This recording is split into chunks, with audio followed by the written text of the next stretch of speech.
the urban landscape is far too complex for one arborist or humans in general even to be able to deal with it all at once. There's so many different processes happening at all. So any way that we can tap into technology to help us better understand it and better take care of it, I think that's a given. I think that's what we need to do.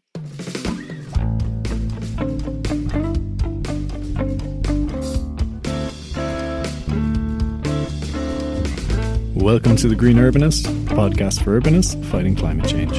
I'm Ross.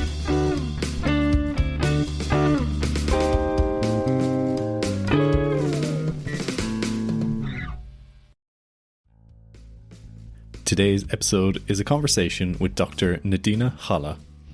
Nadina is an ecological engineer, technologist and entrepreneur dedicated to working with urban ecologists and planners to apply today's technologies to improve urban ecosystems for future generations of city dwellers. She also runs an excellent podcast called The Internet of Nature, which I highly recommend. In this episode, we talk about what is the Internet of Nature, what is that concept, how to use technology to ensure better tree survival rates in cities, and the role of technology in connecting city residents to nature. I'm always a bit skeptical of the idea of smart cities and relying on technology too much to solve our problems, but Nadina explains really well how digital technology can be a vital tool in an era of a changing climate, how we can use existing technology to learn about urban ecosystems and make better decisions. Check out the podcast description for links to all social media stuff, Nadina's website, and the Internet of Nature podcast. In other news, I recently appeared on the Sustainable Futures Report podcast. I was invited on by the host Anthony Day to talk about the role that cities have to play in the climate emergency, addressing climate change, but also how do cities adapt to the changing baseline of climate and weather that we're experiencing. This summer, it seems in particular, we're seeing heat waves, heat domes, forest fires, floods, really, really dramatic events happening across the globe all together. And really the message is this is now becoming much more common and we should be expecting this. But the question is, what can cities do to minimize disruption and harm? So we had a good chat about that. I really recommend the podcast, the Sustainable Futures Report. Anthony Day, the host, does a great job of following the sort of current news in sustainability and climate, but always keeping an eye on the bigger picture. So really recommend you check that out if you want to hear me talk on that or look at any of his other episodes. They're all excellent. Just search for that wherever you're listening to this, wherever you listen to podcasts. You will also find the Sustainable Futures Report. But for now, enjoy my conversation with Nadina. Welcome, Nadina, to the Green Urbanist podcast. Thanks for having me, Ross. Yeah, absolute pleasure. I'm really looking forward to this conversation. We'll kick off. You could just tell us a bit about yourself, who you are and what you do. Yeah, absolutely. So my name is Nadina. About a year ago, I got my PhD in ecological engineering, and I've always kind of had a broad interest both in ecology and in technology. So ecological engineering made sense in a lot of ways.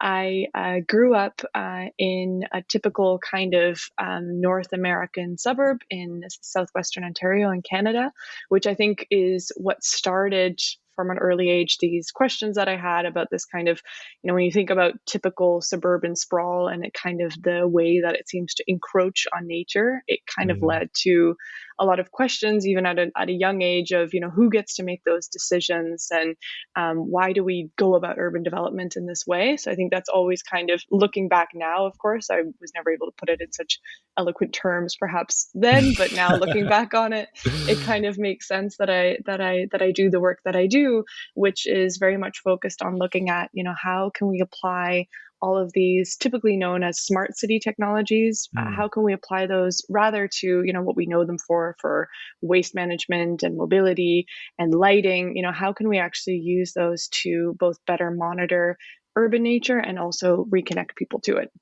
Great. I've never heard of this job title of ecological engineer before. Is it quite a new thing, or? It was popularized. The field of ecological engineering was popularized by a professor named William Mitch, and he before then there was two ecologists, two brothers named the Odom brothers, who had done a lot of work in kind of furthering the field as well. But William Mitch was really the one who wrote kind of the seminal work. I think it was in the mid '90s on what is ecological engineering and defining it as Okay. such, and also founding the academic journal to go along with the discipline as well. So yeah, so it's a field that I guess has its roots still relatively new, since 20, 30 years. But it is very much defined as kind of the science of building ecosystems for the benefit of humans and nature. And Wow. that's something that definitely appealed to me, and why I wanted to do my PhD in it. That's fantastic. I mean, just the way you summarize that as well, that's beautiful. That's sort of how I think about urban design as well. Really good urban design should be about creating, urban places that are good for people and, Yeah, give back in terms of habitat and that kind of thing. yeah, So it's so yeah, and interesting to see that overlap.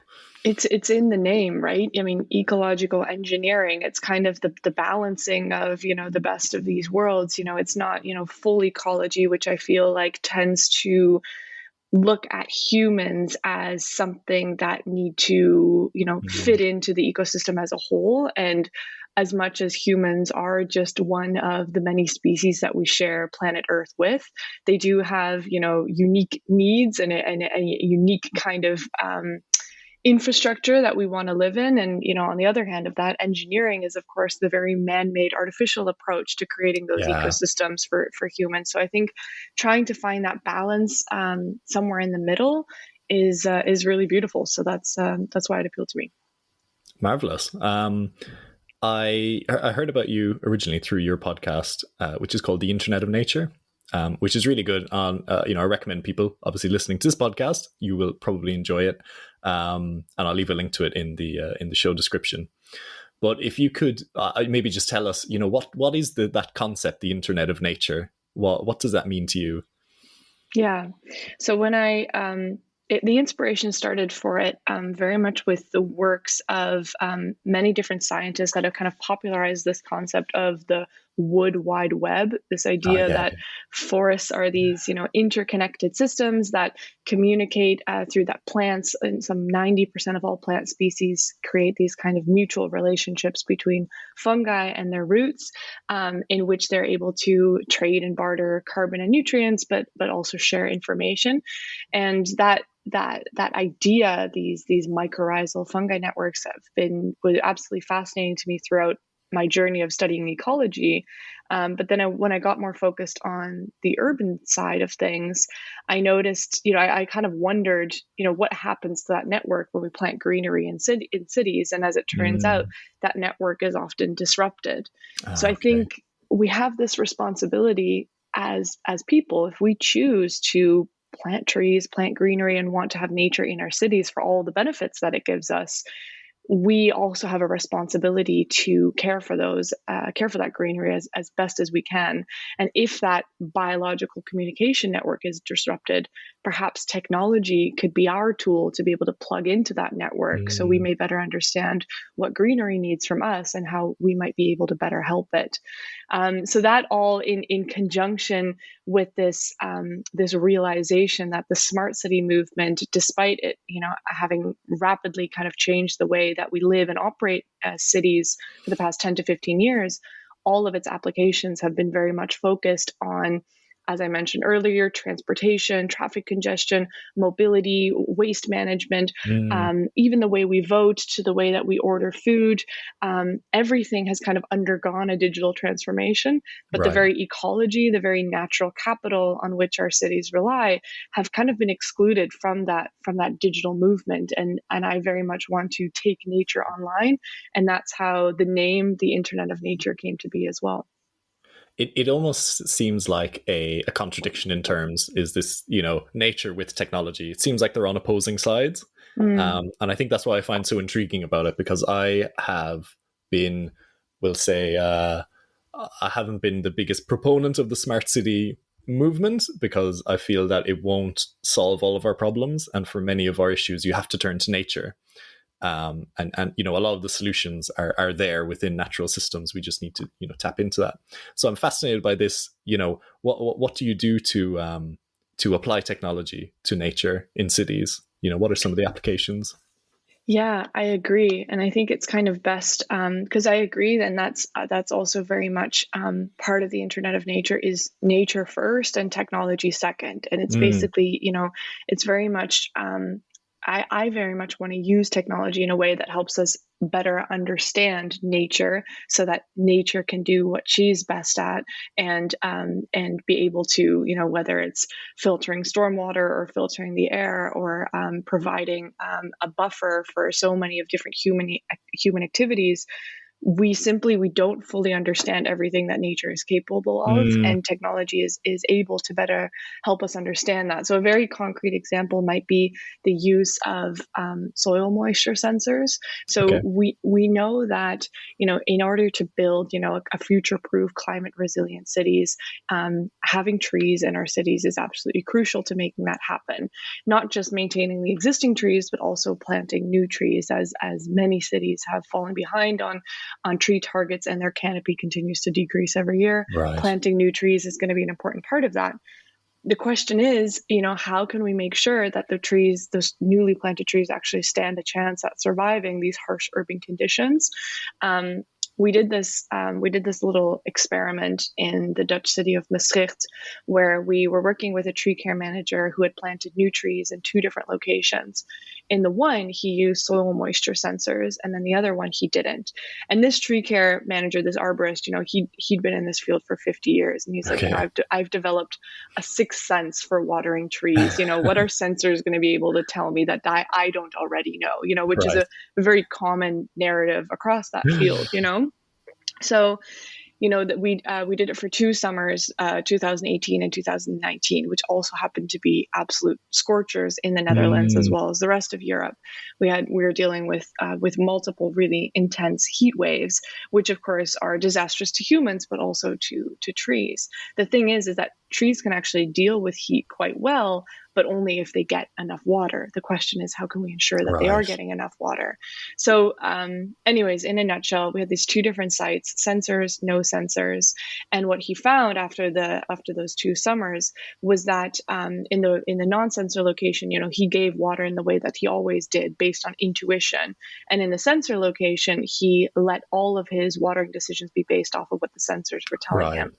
And in the no sensor location, he had lost 15 to 20% of all of these new plantings. Oh And in wow. the sensor locations, he hadn't lost a single tree. And we're talking about Wow. thousands of trees that were planted. These weren't just, 10 trees. These were, so the Yeah. absolute numbers of trees that were lost, we're talking like 150, 200 trees Wow. that were lost, and not a single tree in the other site.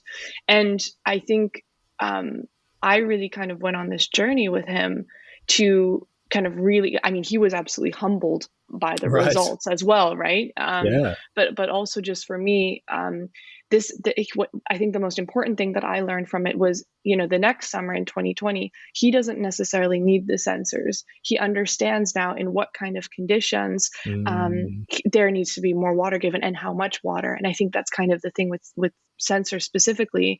In general, we hear from arborists, I thought that I was watering too little, when in fact I thought I was watering too much, when in fact I was okay. watering too little.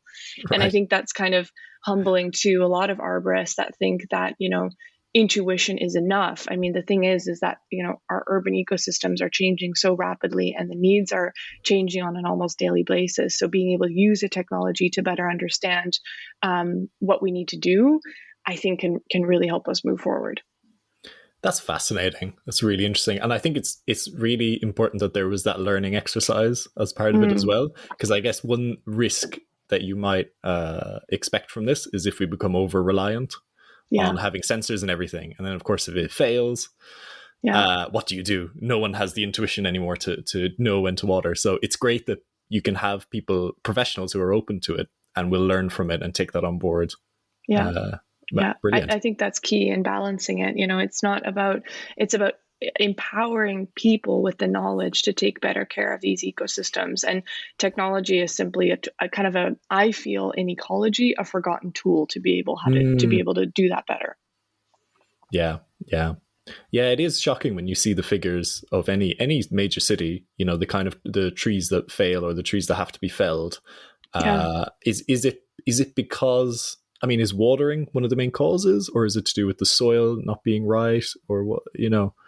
Yeah, so I mean, absolutely. I mean, the number one thing is that, you want to plant, what they always say in arboriculture is plant, the right tree in the right place. Right. It very much has to do with species selection and making sure that you're, creating growing conditions. You're not so much growing the tree, you're creating growing conditions for that tree to be able to thrive in. Because still so many of us, when we look at a tree that's having trouble, we look up and we look at the canopy at the crown thinking that that's where we're going to find the answers, when in fact, Mm, we should be looking down underneath our feet to the soil, because that's really where the vast majority of issues with tree growth will lie. But even when all of those conditions have been met, no, no moisture is going to create no growth for your tree. And that's kind of the mm, number one thing that we're struggling with, especially when it comes to these insane heat waves. This is on all of us. And I think that's another thing where sensors can have an interesting role is, when it gets to be in that heat wave, there's not enough, tree watering crews out there to be able to water all these trees at the right time and make sure all of them survive. So I think yeah. us as, urban citizens have a large role to play in also taking care of our trees in those times of extreme drought and heat as well. The only problem with that is that, the average citizen doesn't really know how much water a tree needs. So being able to see kind of the impacts of that using a sensor, I think can be quite effective too. Yeah, it's really interesting because I don't know if we talked about this before, but I have this volunteer position as a London National Park City Ranger, Yeah. and so that basically means that I work with other rangers and I work with people around the city on whatever particular projects to try and make the city what we say is greener, healthier, and wilder. And one of the things I've been talking to one of my fellow rangers about recently is the fact that in new developments in London, the tree survival rates are really, really poor.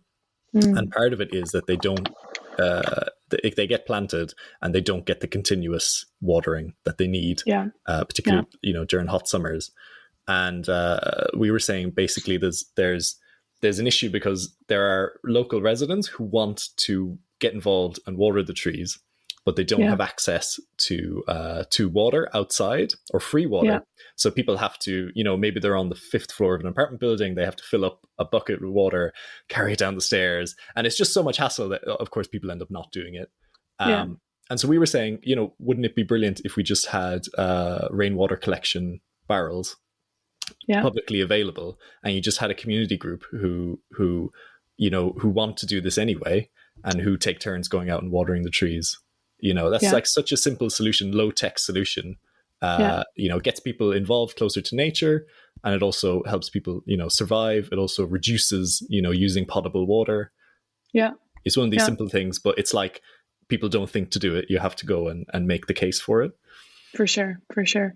No, I think that's a great point, because I mean, that's in general, when we talk about, the hotter and hotter our summers are getting, and that, oftentimes is coupled with drought. And of course, when it's dry, it only gets hotter and hot, heat kind of plays off of each other. So it only gets hotter, which then, it's kind of this positive feedback loop of just getting hotter and drier. And a large, question surrounding that as well is, where are we going to get all the water that we need, not just for Yeah. our trees, but also for so much of our other infrastructure. Like here in Amsterdam during our heat waves, even when it gets above 25 degrees, we have people out spraying the bridges with water all day to keep them cool enough so that they can still be able to open. Because essentially, Wow.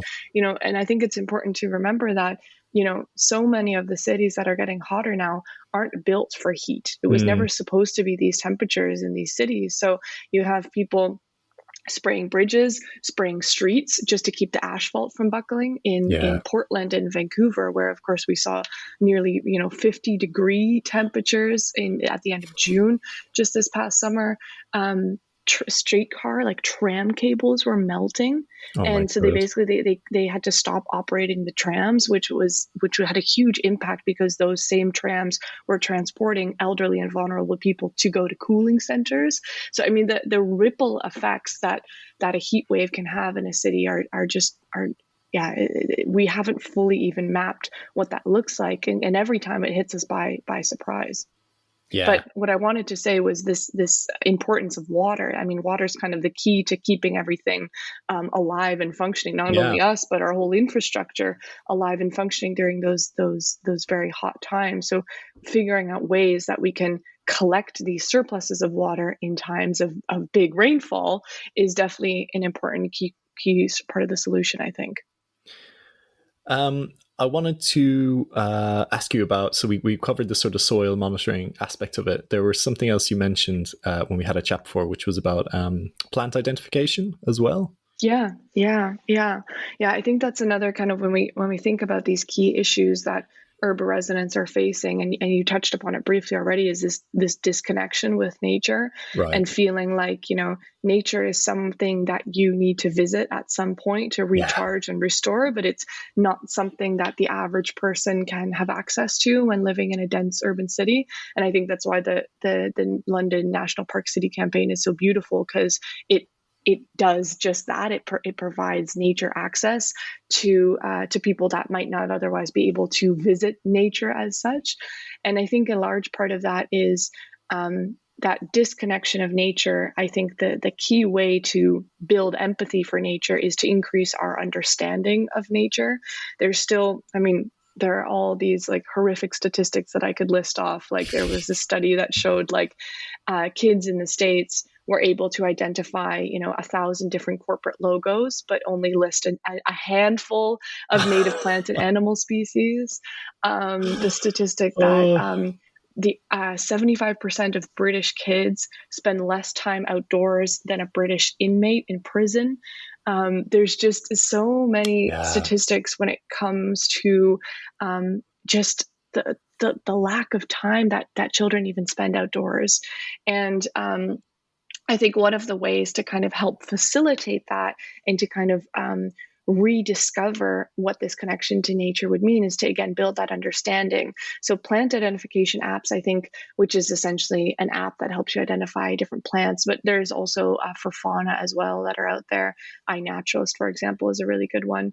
To go out there and have these like nature education scavenger hunts be built around these apps that are essentially, and be able to identify all these different species, but at the same time also increase the understanding of nature around them, so that the next time they're out there with a friend, they don't need the app to be able to identify those species. They've actually done that themselves, and they can Right. share it with their friends as well.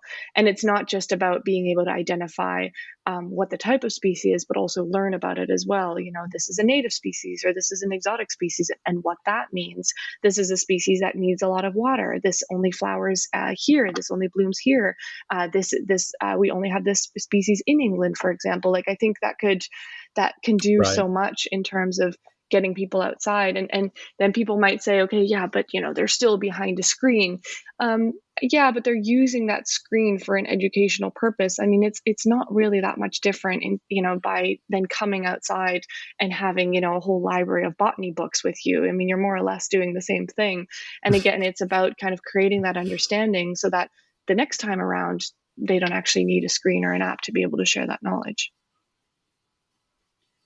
Yeah, and we have to make use of the technology we have gives us so many conveniences, as opposed to having to teach someone. There's a kind of art to Yeah. tree identification where you have a reference book and you look at the shape of the leaves and it can be very tricky. And that's probably a good thing for people to do who are really, really, really interested in it. But for sort of casual observers, Yeah. people who are just, want to go around their city Yeah. and figure out what's around them, the iNaturalist app is great. I use it as well, and it's been really interesting for me to go around my local park in East London, Victoria Park, and see how many non-native species there are Yeah. around of trees as well. And then you start to notice like which are the trees that you start to see Yeah. more and more birds in, and what are the birds are feeding on particular berries in one tree, and they Yeah. don't do anything with another tree. It's because that Yeah. tree came from North America Yeah. and they haven't Yeah. evolved to make use of it at all. That kind of thing. It's really interesting. It does open up this whole Yeah. world for you of And the just cool thing understanding. is like the database that's being built on the back end of that, because we as the user only see it as an app to be able to identify different plants and maybe get care instructions. And there's even one now that allows you to then immediately go through and perhaps buy that plant as well if it's like a house plant. So there's like these apps are Ah, becoming right. less of utility apps and much more of these lifestyle apps almost. And there's like a way to like feature your show your photos. You can like kind of like an Instagram for plants and like show off your green thumb and stuff, which is kind of fun. But Yeah. on the back end of it is actually the database that's being built. I mean, some of these apps like iNaturalist and PlantSnap have been around for 5 to 10 years. They have been building this massive global biodiversity database on the back end of it, filled with millions and hundreds of millions of geotagged plant photos, and species photos like snails and insects and other species as well, which having that database be open to the citizen science and research community is absolutely crucial, I think, in the future in terms of really being able to answer a lot of these larger climate change related questions of where are certain species blooming earlier than others, where have certain species gone extinct, where have certain species appeared. I think that's that database is really going to help us understand these kind of critical questions, and it wouldn't have been possible unless people were out there exploring their surroundings with this app. Yeah, that's great. And you're right, actually, you've just reminded me now, when you do identify a plant, it shows you a map Yeah. and it shows you the coverage, which is fascinating. Yeah, brilliant. It's almost like, I mean, we there's a lot of concern, rightfully, about internet companies stealing our Yeah. data and using that but it's lovely to see that same mechanism being used for Yeah. something good in the world, which is that here's a fun app, you get some positive, Yeah. something positive out of it, and you're also helping the research community Yeah. understand Well, that's kind biodiversity. of It's this wonderful. to name one specifically, this app called PlantSnap. I mean, they're a commercial company. I mean, they've got they work together with Snapchat, for example, where like if you use Snapchat, it's linked to PlantSnap, so it'll automatically give you an identification of a plant that you're using, which is kind of an interesting way for them to be able to reach a generation that they didn't think that Oh, they right. would be able to. But they have Yeah. also like a partnership with like Botanic Gardens International, where it's kind of like a profit sharing mechanism, that so if people download the app while in the Botanic Gardens, they can use it to get around. And then if they end up buying the premium version of the app or any ad revenue, part of that goes to the Botanic Gardens as well, botanical gardens are constantly fighting for money, and they're basically reliant just on donors. So this provides a way Right. for them to diversify their income streams as well. So PlantSnap is a Amazing. commercial company, but and that database that they've been building is worth a lot of money. They could sell that off, they could sell parts of it off, but instead they've decided that by 2022, when they feel like they've been able to map as many plant species as they can, they're going to make that whole database open source. So it's pretty amazing. I mean, Wow. it shows that there's still a lot of good in the tech world. Great. It warms my heart. The other thing we wanted to talk about was the tree emails in Melbourne. This is a wonderful story, and I know you had the someone who worked in the city council in Melbourne who headed up this on your podcast. So I'll definitely, if people are interested in this, go check it out. But please give us the background on the story. Is essentially that. So Yvonne Lynch, who was the head of the urban forestry and urban ecology team at the city of Melbourne, back, I think this was 6 years ago when they thought of this. They had a big drought in Melbourne. a lot of trees were dying. A lot of citizens had concerns about it, and they would call, like the central hotline to ask questions. And it was really frustrating because the first question is always, okay, can you describe where the tree is? And then it would follow this really annoying conversation. Okay, it's this address, but it's not that tree. It's also not this way. It's this tree. It's about yay high, and you're speaking with experts and citizens. There was a lot of miscommunication. And essentially, what Yvonne thought to do was link the tree asset number, which each tree had, at least in the public domain, and link that to a separate email address. So they worked with a design agency that was able to do that for them. And then essentially each tree had a separate email address, so that if there was an issue with that tree, you could email that tree, with the idea that this would kind of really streamline, all the reporting of issues that, was causing them so many headaches in the head office. But instead, what started happening was completely caught them by surprise, which was that people started using the email addresses to send love letters, poetry, song lyrics, notes of appreciation, compliments to the tree, and some of them really, heart-wrenching stories of how a certain tree had helped them through really difficult points in their life. Like there was an email from a homeless man who wanted to thank the tree for providing him shade that though he could sleep under, but also providing him the courage to really turn his life around. And so many other beautiful stories Wow. that Yvonne had. Make sure to listen to the podcast for more stories. It's beautiful though. And basically every morning they would sit with their coffee and they would see all the emails that had come in. And for a while they really tried to respond to some of them as well. But at some point it just got to be too much. The campaign even went viral because I think it was covered by Slate or The Atlantic or maybe both. So the campaign went totally viral that people from outside of Melbourne, like internationally, got access to the emails, and then they were writing letters to the tree. So it just got completely out of hand. But I think it shows just this innate instinct that people feel towards nature and towards trees specifically. And this just provided a way for them to be able to share their stories. It makes you wonder why not every city has something like this for, to be able to share the stories of what this tree means and hopefully inspire people to look at trees differently too. It's so true. We all have these personal relationships with particular, natural features, it's really, and I love, especially if you've lived somewhere a long time, you get this sense of like a friendliness and a sort of connection.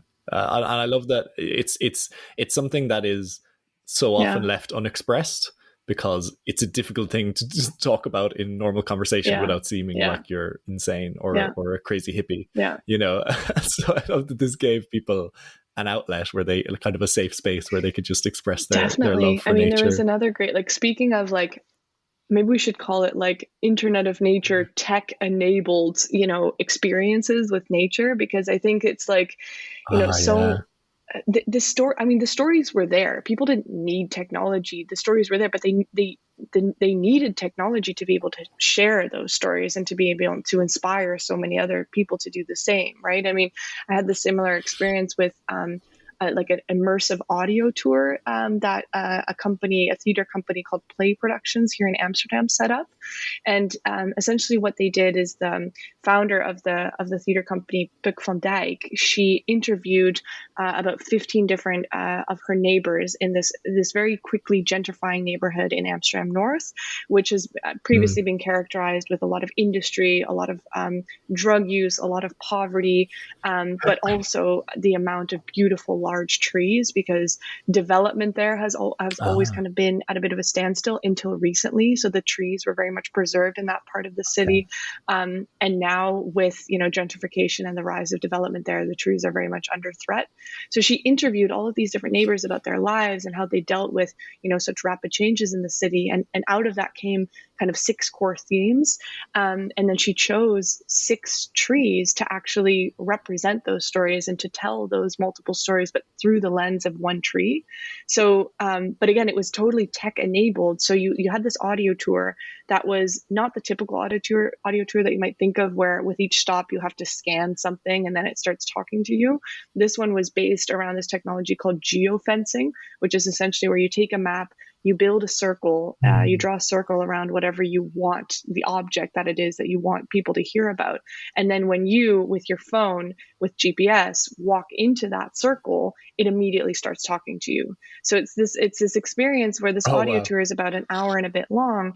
And instead of having to be, to have tech distracting you the whole time and have, technology taking out of the experience, you press play at the beginning at the first stop, and you don't look at your phone for the next hour and a half. You're completely Yeah. immersed in the experience.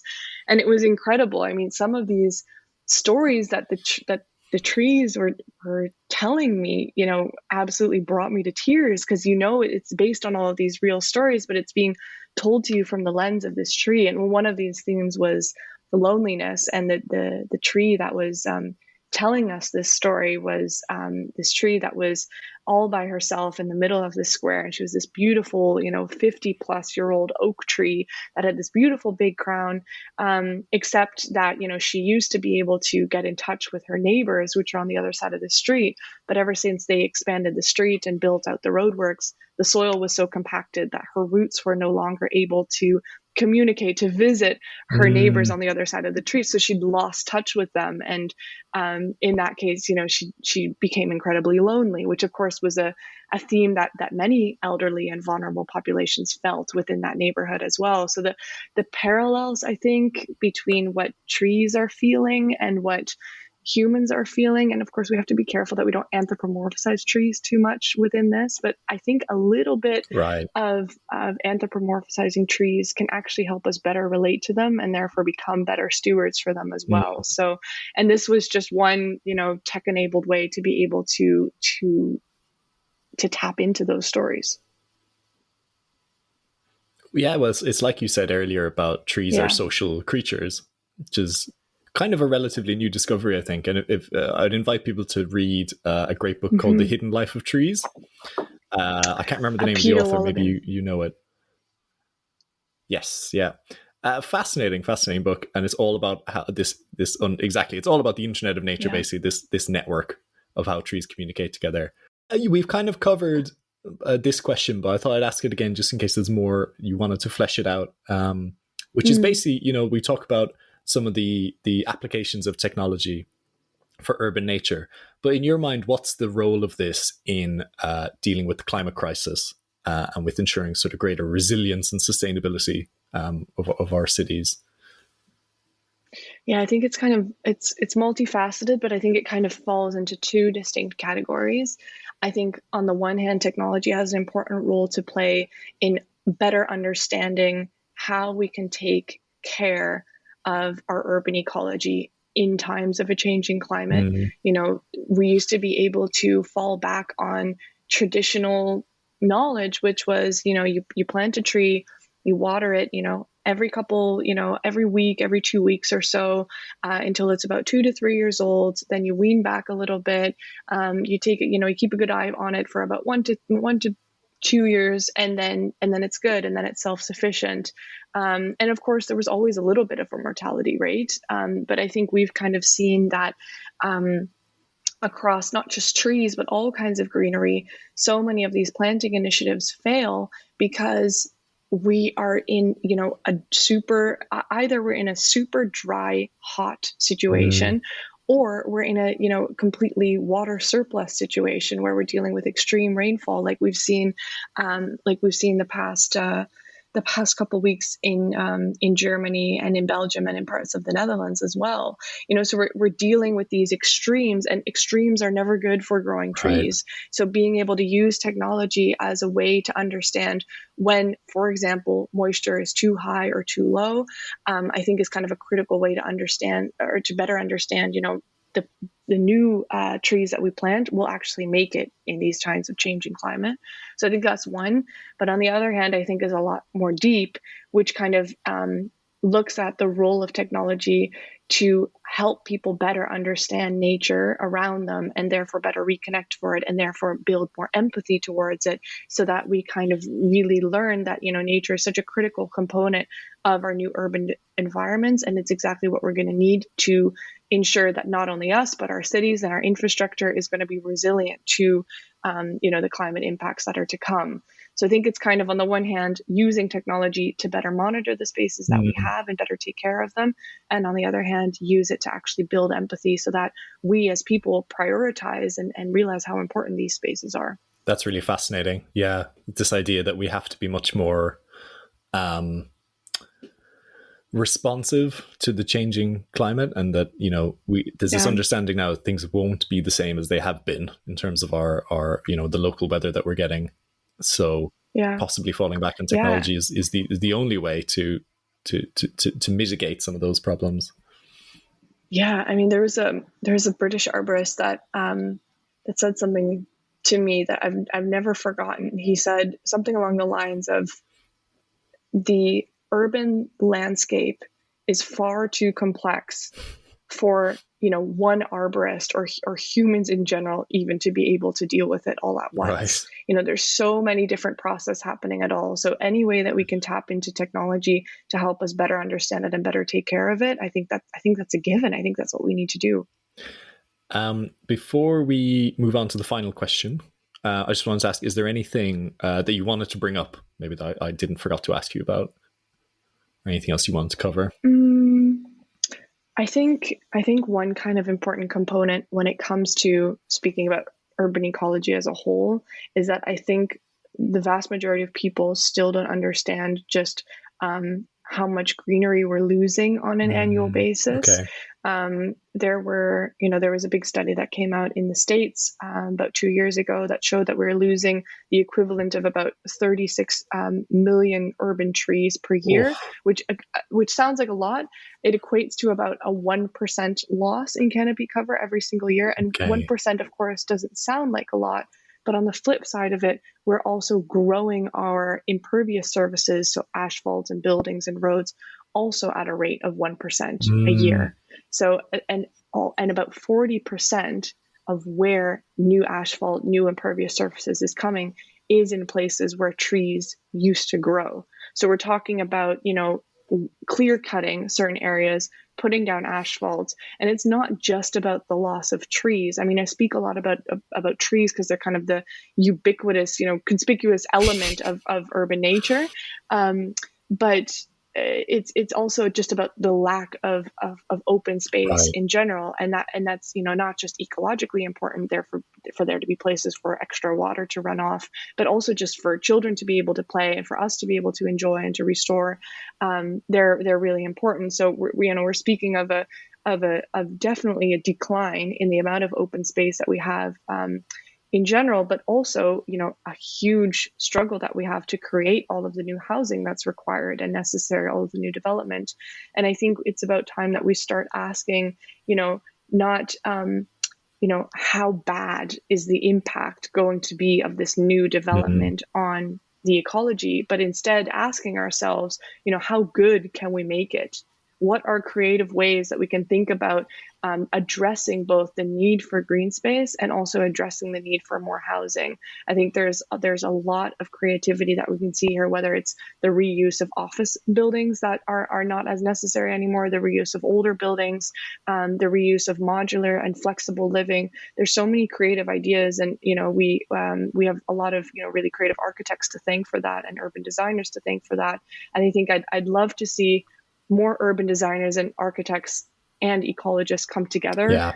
to really address those issues. And as an ecological engineer, I really see it as my role to be the translator between those two Mm, worlds, um, to hopefully bring them together so that we can address both of these key issues that I think are going to be fundamental for how we live in cities for decades to come. yeah, that's really well said. And I think just as maybe the traditional ways we would look after trees is changing, and we have to change along with the climate, the way that we would traditionally develop cities and deliver large amounts of housing with these like standard Yeah, housing types on standard estates. Absolutely, what we do in most of the UK anyway. I know in the Netherlands is probably often has more innovative things going on, but we need to change as well. We can't keep falling yeah, back on the easy option, the thing we've done before. We have to be thinking about doing something that's better and brings these worlds together. yeah. Absolutely. And frame it also, not as a crisis, but as, a massive innovation Yeah. and investment Yeah. opportunity, because that's what it is. There's this is not a this is a huge opportunity to not only do things differently, but also in terms of new financial models that come along with that, new ways to think about how we live, new ways to think about ownership. There's new ways to think about how one profits off of developments as well. It's much broader than just balancing how people live and how nature lives. There's much more that we can do to actually bring these worlds together in a much broader scheme Mm. that's just ecologically focused as well. Yeah. Wow. Can you think of any new developments or anything that you think does this well, or you think it's difficult to pinpoint any case studies? Yeah, there is one actually here in Amsterdam called de Varre, which is the Dutch word for a rabbit's burrow, like a Okay. rabbit's nest, and um, and it's essentially what it is it goes, so it's not just like ecologically like state of the art in terms of how it's built and how they prioritize green space, but also the way that they went about doing it. And this will differ, of course, country to country. But the Netherlands does a lot of its developments within housing Oh corporations, yeah. which then go and build these new developments. And the problem is that you can't just build your own thing. Oftentimes, you need to be a housing corporation. So, what did this group of people that wanted to live in this space do? They founded their own housing corporation, and that took a lot of Yeah. bureaucracy, and it took but they ended up with all kinds of innovative financial models. They crowdfunded part of it. They found interesting leases on the land for other things. It was an incredibly creative process that was hugely bureaucratic and incredibly tiresome for them, but now it's there and they are about to start building it. And I think it will now kind of be able to be applied as a kind of Ah, blueprint right. for other people that want to do it in the same way. So there's people out there that are looking at this from a deeper level than just, okay, how can we put more trees in, but really from a truly financial level as well. Mm. How can we get the funding for this, the loans for this? How does this financially make sense? What does the business model look like? And I think that's where, again, where it's being framed not as a crisis, but as a huge opportunity. Oh, that's brilliant. Yeah. I'm always so impressed by these people who sort of don't take no for an answer, and they just keep Yeah, chipping away at it until they sort of make their vision a reality. It's so tough. yeah, Um, yeah. No, they definitely did not take no for an answer. They worked very hard to make this happen. uh, um, I will ask you the final question, which I always ask all podcast guests because I always get a different answer. So we're basically at this pivotal moment in terms of taking action on climate change. From your perspective, do you think needs to happen, or what needs to change over the next decade to ensure we're successful?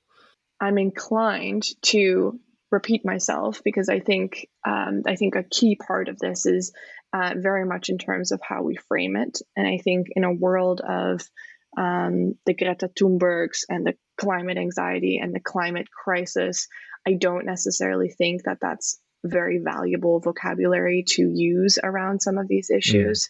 And that's why I think I really like to frame everything more as the glass is half full and there is an opportunity. That's not to belittle the urgency behind a lot of these issues, but I think it's something that allows people to feel like that they can still have an Yeah. impact and that they can let their creativity shine. So that's something that I would personally really like to see change within the next decade, is less talk of how late we are, how we can't do anything anymore, that everything's an emergency and that it's a crisis, and much more talk about all of the beautiful things that have already happened, how much more that we can do. And I think that's why I'm so obsessed with urban ecology and urban nature, is because we're talking about the very nature, the very connection that people have to ecology at their doorstep. And cities are where we live now and where the future is going to be living. There is a huge opportunity to build much better places for both people and all other species that we share Earth with to live. So I think that's a beautiful opportunity that we should embrace, and that's what I'd like to see. I couldn't agree more. Absolutely. Absolutely. Nadina, thank you so much. This has been really fascinating, and you've left me with a lot of notes that I'm going to go and go down the rabbit holes to look at more of this stuff, because I find it really, really fascinating. Where can people find more about you online? So I have a website, www.nadinagalle.com. And I have a podcast, the Internet of Nature podcast, which is on Spotify and Apple Podcast and all other podcast platforms. And I'm also very active on LinkedIn at my name, Nadina Galle, and Instagram as of recent, because kids told me that's the place to be. So at Internet of Nature on Instagram. Marvelous. Well, okay. Well, that's all. That stuff will all be in the show description, so people can go and check you out. Thank you so much. Awesome. Thank you for having me. This was lovely.